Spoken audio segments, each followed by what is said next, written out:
Is it actually possible to love anyone? Is that possible? And should our first approach in relationship with others be a relationship of love?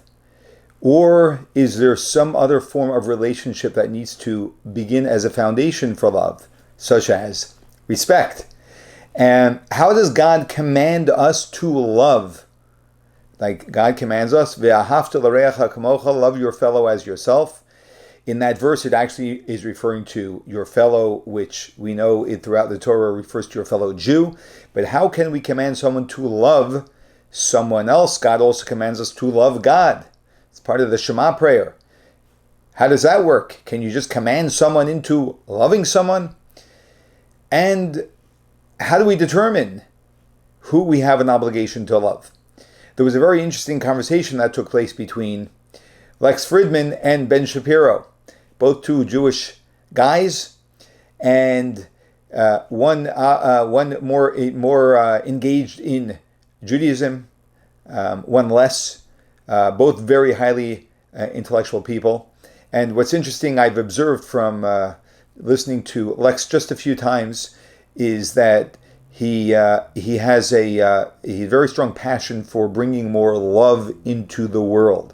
Now, very often people are very suspicious of that love, not his particular, but of that type of sentiment of love, which he also expresses amongst many, many people, because sometimes it sounds like a little bit vague, and feel good love, but is it really something concrete and substantial?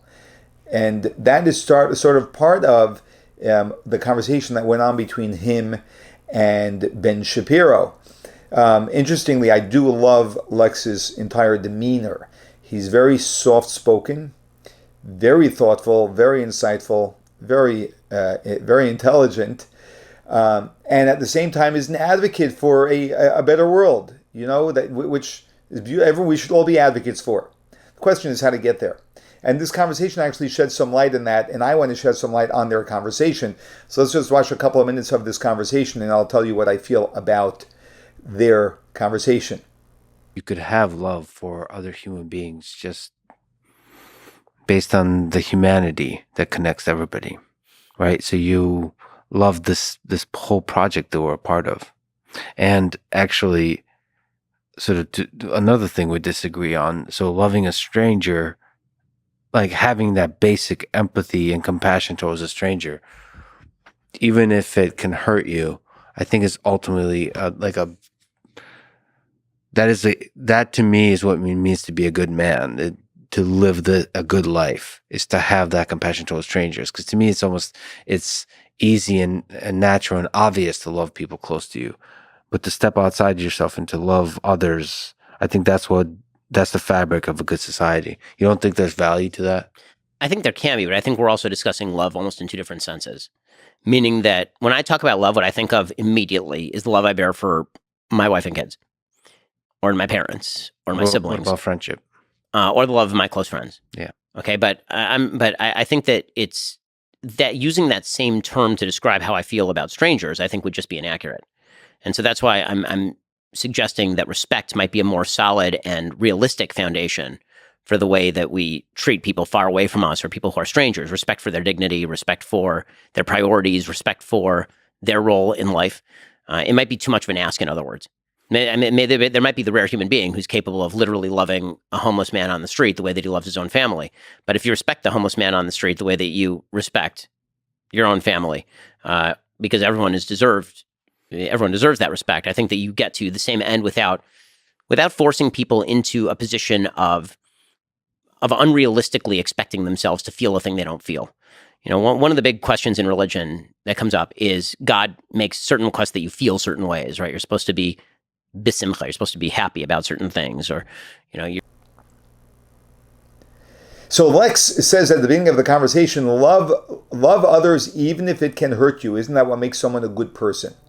He sort of throws that in, but then he just discusses in general that we should be loving of other people. We definitely should be loving of other people. Should we love other people to the point that it hurts us? Well, it depends what we mean by that. If it means to the point that it inconveniences us or it costs us money or anything of that nature, Absolutely. We should be willing to sacrifice of ourselves for others.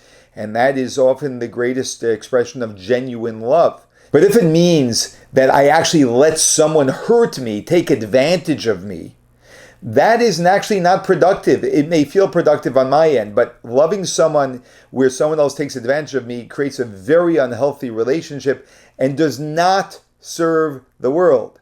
In some respect, this is what's being demanded of Israel in relationship with the Palestinians and Hamas. That will not help the world at all. So we have to have love in appropriate places. But then Ben responds by saying that I think we're talking about different types of love. Because there's love of my family, I love my kids, of course I love them. But there are other people and I don't necessarily feel love for them. And a good starting point might be respect. And what's fascinating is that we know this Kabbalistically, that the foundation of any relationship is actually on respect. That is the foundation of a relationship, and upon respect there can be love. But when you have love and you don't have respect, then the love has nothing to stand on and it ends up stifling. And in order to really understand this, we really need to understand what love is and what respect is, and I'll give you a brief explanation of each. Love is when I share of myself with another. I bestow myself upon another. I bestow of myself upon another. That's why a loving act, again, in the definitions that we're using here, is when I am giving you. There's a very strong presence of myself in the relationship when I am loving another person. However, respect is the exact opposite. Respect is when I respect you. Respecting another person is giving them space, letting them be. It's actually me not moving into your space, but me stepping away from you so you can have your own space. You can be who you are. I respect who you are. I may have a very different opinion, but by listening to your opinion, I'm respecting you. By sharing with you my enlightened opinion, then what I'm doing is I am loving you. That is the difference between love and respect. And respect is the foundation because respect permits you to be you, me to be me. Now we have two individuals who can relate to each other. But if we only have love and we don't have respect, then we lose our individuality. Or if I'm loving you without respecting you, then I am always overwhelming you with my presence. That's why many families have huge family feuds, because I love my sibling so much. How can I not say this to her, right, or to him? And that is actually ultimately destructive because it's love that is not built on respect. When there's respect, then that conveyance of love will be done in a different manner because I'm still respecting them and their freedom to choose what they want to choose, their unique personality, which is different than mine, their perspective, even if it might be wrong, but I can still respect that they have a different perspective, haven't come to what I am aware of, etc. So there is a very strong point to respect coming before love, and I think that Ben is right that when we're dealing with people who are outside of our definitely of our circle, they are people who we don't really know yet. The first step would be simply to learn to respect all people, and that comes, in my opinion, through simply being willing to understand them. Understanding is not agreeing with, and understanding is not saying that they are right like I am right. They can be absolutely wrong, but I can understand where they're coming from. For example, when someone does something which is morally wrong, I usually have the ability to understand where they're coming from. Maybe, you know why they stole money? Because they're money hungry. Oh, that's terrible. Well, is it untrue that there's some part of me that also would like to always have more money? Of course there is. So I can understand that, right? Of course, I would never do that. I don't justify it, but I can understand what compelled them to do that, while also acknowledging that is 100% wrong. That is respecting another person. That's very, very powerful, and that is fundamental. And God commands us to love our fellow Jew.